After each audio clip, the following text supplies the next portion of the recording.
Saya melihat orang tua saya tuh jadi dihina sama banyak orang, bahkan saudara. Pak Franky, Ya. apa sih pendorong utama Pak Franky sampai di titik sekarang, Pak?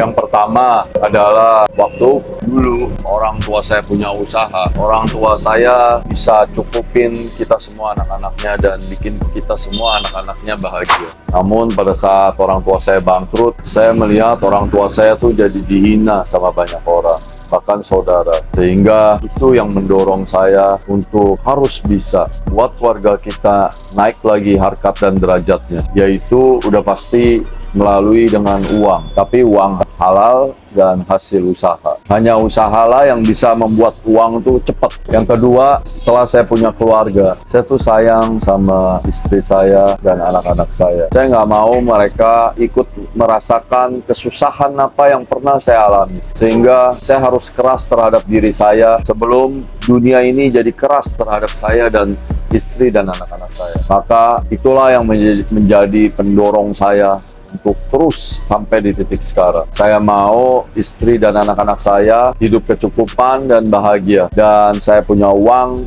pada saat mereka sakit. Dan punya waktu untuk terus menemani hidup mereka. Yang ketiga, faktor pendorong saya, yaitu saya merasa saya ini adalah bangsa Indonesia, rakyat dari Indonesia. Walaupun ada sebagian banyak orang yang selalu menganggap saya ini bukan orang Indonesia asli. Saya mau berguna buat bangsa saya. Saya mau membangun bangsa saya dengan cara buka lapangan pekerjaan untuk tingkatin ekonomi negara saya. Dan keempat, saya mau berguna buat banyak orang termasuk karyawan saya supaya mereka tuh bisa sejahtera. Tapi yang paling penting bisa punya karakter yang bagus supaya mereka lah yang menjadi penerus saya dalam misi memajukan Indonesia. Tapi sekali lagi, saya ini orang yang paling nggak berguna. Kalau kalian, apa yang mendorong kalian bisa sampai di titik sekarang? Lebih mudah bersama Gapura Official.